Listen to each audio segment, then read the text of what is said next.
Hey guys, it's Infinity coming at you today with another daily video. Before the video started, I wanted to ask you guys a favor.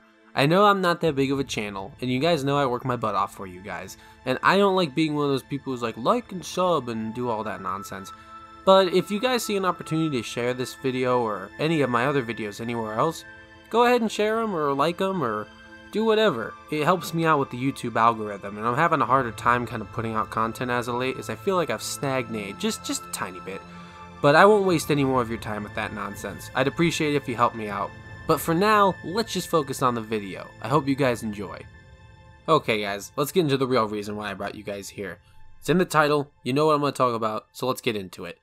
Right now, there's been a video that's been released not too long ago, about 3 days as of the recording of this video. And it was the new trailer for the Beyond Skyrim Atmora, Winds of the North. This mod looks awesome.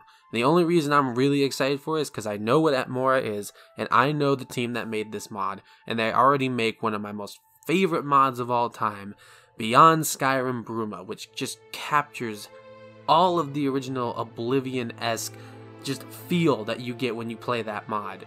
Down to the weapons, to the enemies, to the just atmosphere. It's just so well done, and I'm here to tell you why you should be excited for this mod. Because if you like Skyrim and you like modding Skyrim and you like everything that comes with really good mods and people who put their heart and soul into these things, then you are going to love what I'm going to say next.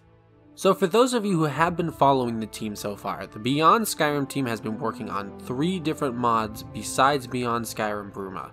There was Beyond Skyrim Atmora, which is the one we're talking about here, Beyond Skyrim Morrowind, and Beyond Skyrim Cyrodiil.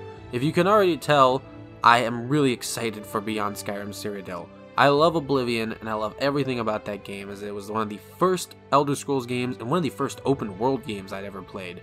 So I'm a little excited, and since we already got a taste of Bruma, which was, already part of Cyrodiil, could you blame me? That mod is so good beyond Skyrim Bruma. The voice acting, to the soundtrack, to the creatures, to the mechanics of everything, to the story and the lore, and how it's just so well integrated into Skyrim, especially considering that everything has changed since Oblivion, yet they still managed to make everything feel like it's still in Oblivion. From everything down to the weapons, to just some of the armors and stuff that you can pick up, to the buildings, to the colors, to the way people talk, to the way people are put it out throughout the village, to the way people act at churches and stuff. It's all just so well done. I really like that mod. And I don't want to get into it too much, but if you want to see what Beyond Skyrim Atmora can really bring to the table, look into that mod, play it, it's free. And if you want to even contribute even further, go to their Patreon, I'll link it down in the description. The Beyond Skyrim team works effortlessly, they have multiple projects that they're going to be working on. If I'm not mistaken, they're even working on another project called Beyond Skyrim Elsewhere, which is the Khajiit province. So what kind of things can we expect from Beyond Skyrim Atmora when we look at features and, just it as a mod? What can we expect from it? Well, you can expect a developer quality polish. Beyond Skyrim Bruma and a lot of the other trailers they seem to show a very professional group of people that are working on these mods. They don't seem to just shirk off what they're doing as just a little hobby. They take this stuff very seriously, and a lot of time has gone into some of this.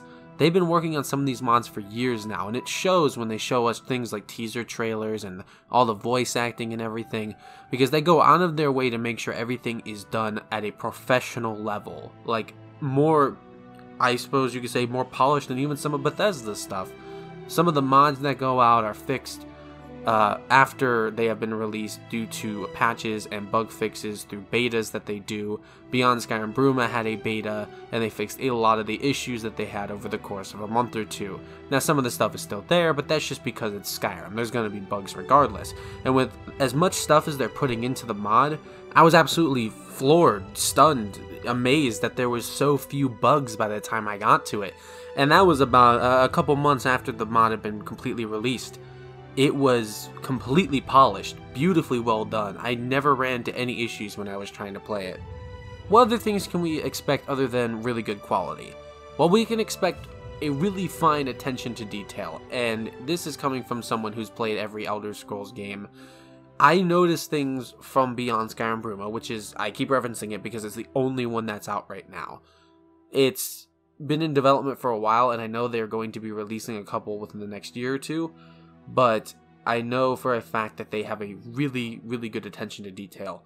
The weapons, the models, and everything that are on some of these things are just really well done. I love some of the weapons that you can pick up in the game. They're all so interestingly, unique. They look like they belong in Cyrodiil. It doesn't look like we've ever seen them before. On top of that, some of the armor and the clothing just looks so, fitting. It looks like it fits the area so well. Colovian fur helms and outfits, traders and merchant outfits, they all just seem to fit, along with armors and other, weapons and utilities that you can find lying around. They all just seem to match what's going on. And when you come to the idea of like the story and the setting and a lot of the little tidbits that are in to just make it feel more realistic, things like in Beyond Skyrim Bruma, there were the Thalmor that were still there. But then you had things like the Church of Martin Septim, which makes sense. That was something that happened in Oblivion. I feel like there would be stuff that, would be related to Martin Septim, given how he became an avatar of Akatosh. There are going to be people that are going to notice that thing, and they acknowledge that, and it's so cool. Seeing things like that, and then you see other things like the College of Whispers and stuff, which are the new Mages Guild, I suppose you could say, since the Mages Guild was disbanded.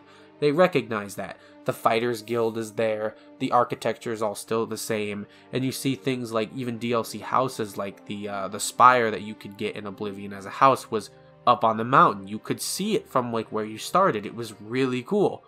And just little stuff like that, the attention to detail along with the quality of some of the weapons and the way things look and how they fit into the area, they're just so well done. And I'm looking forward to see what they could do with Atmora, given how we haven't really seen anything from Atmora before. But it's a good opportunity for them to make their own things that we will look forward to seeing what Bethesda does if they ever touch the topic now. Looking away from what we can expect gameplay-wise, looking at their other mods, I kind of wanted to look into the story, the context, why you should be excited for Atmora, not just from Beyond Skyrim's team's version of it, but why we should be excited to see any version of Atmora. Because we already know Beyond Skyrim team is already making, mods that are at a very, very high quality. But since they are very high quality, what kind of stuff can we expect from Atmora? So researching into Atmora, there's a huge history, and it has to do with the beginning of humanity on Tamriel. Atmora was a frozen continent to the north past the Sea of Ghosts, which is where all of humanity originated from. The reason the humanity, or the Atmorans, came over from Atmora to Tamriel was because they were trying to, find refuge away from the Atmoran civil war that was going on at the time and was ravaging Atmora. The Atmorans that came over had met with the Snow Elves, which if you played the Dawnguard DLC, you actually know that the Snow Elves actually had huge cities and a lot of magic and stuff on their side. The Mer that the Atmorans met initially were peaceful until one night they realized, well, all of humanity is spreading at a very rapid pace and could actually be a threat to all of the Elvish, civilization. They could end up coming into conflict with the humans as time goes on. So the Snow Elves did the dumbest thing that any elf has ever done and has proceeded to just completely pillage every settlement of human civilization that was set up on all of Skyrim, or what would become Skyrim at the time.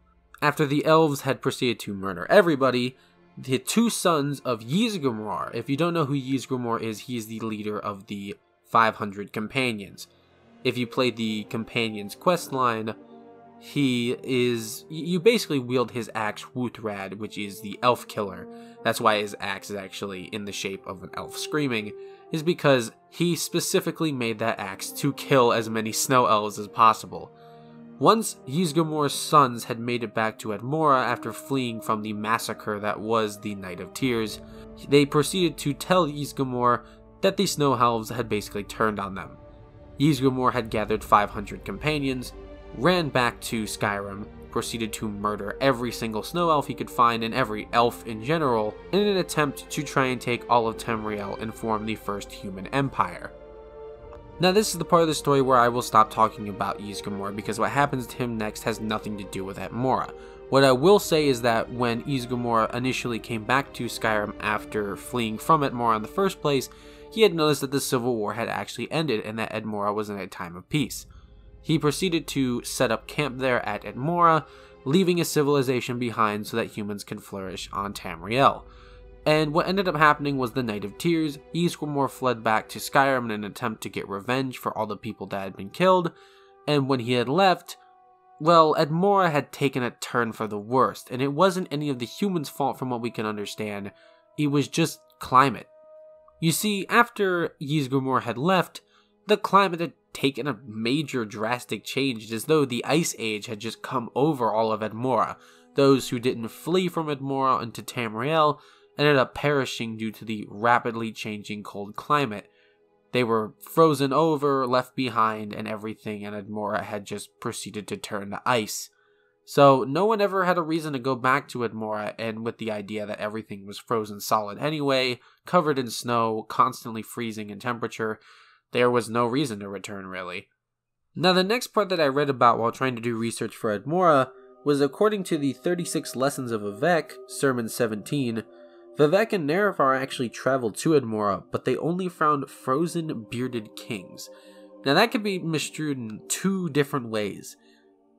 And it's either that there are frozen beings on Atmora right now that are either living there, or there are just straight up frozen people there that aren't alive anymore. I'd like to believe it's just frozen people, but who knows? Maybe we're not reading it right. Who knows? All I know is that with the way the Beyond Skyrim team has set up the trailers, it is very dark, very ominous. It's not very pleasant to be there. They don't really want you to believe that it is. Everything looks abandoned, everything looks frozen over, it looks, well, kind of uneasy to kind of walk through. The whole idea, I think, at this point is that you're going on an expedition to Atmora. You want to see what happened, you want to see what's left behind, if there's anything even taking notes, or anything worth even taking notes on. So, the whole idea could be, instead of this kind of interesting idea of exploration and hopefulness and going on a grand adventure like you were in Beyond Skyrim Bruma, instead we're going on a more mature, dark, and kind of foreboding adventure, an expedition to a frozen, abandoned, and completely just unimportant area of the world that has been completely forgotten and frozen over at this point. Besides that, they seem to be hinting at some sort of dark secret that was left behind, and I don't really know what secret that could be. Maybe it's something that was remnant from the Civil War in Atmora. We don't know. All I know is that it's interesting, it's foreboding, it's dark, and it's kind of creepy and unsettling when you watch the trailers. It's just so quiet. It's as though something is waiting to be revealed. No one's really given any details besides these trailers yet, and I'm looking forward to seeing more, but seeing this trailer 3 days ago got me excited because I was like, Atmora! That's where humans came from, especially when it came to Skyrim. Skyrim's the land of the Nords, and the Nords and the Atmorans, they're kind of closely knit, and given how that's the birthplace of humanity, I'm kind of looking to see what happens and what Team Beyond Skyrim can do. But besides that, that's really it. That's it for this video. If you like this video, comment, subscribe, tell me anything you guys want to see in the future. Tell me what you're looking forward to with Beyond Skyrim. I know I want to do videos on Beyond Skyrim Morrowind, and I want to do Beyond Skyrim Cyrodiil. I'm looking forward to these mods, and I want to tell you guys why you should be excited for these games. Or mods, you know what I mean. Anyway, I'm going to let you guys go. I hope you guys enjoyed the video, and I hope to see you guys again in the future. Until then, say it with me now. Eat well, play well, and live well, friends. I hope you guys go out there and strive to break infinity.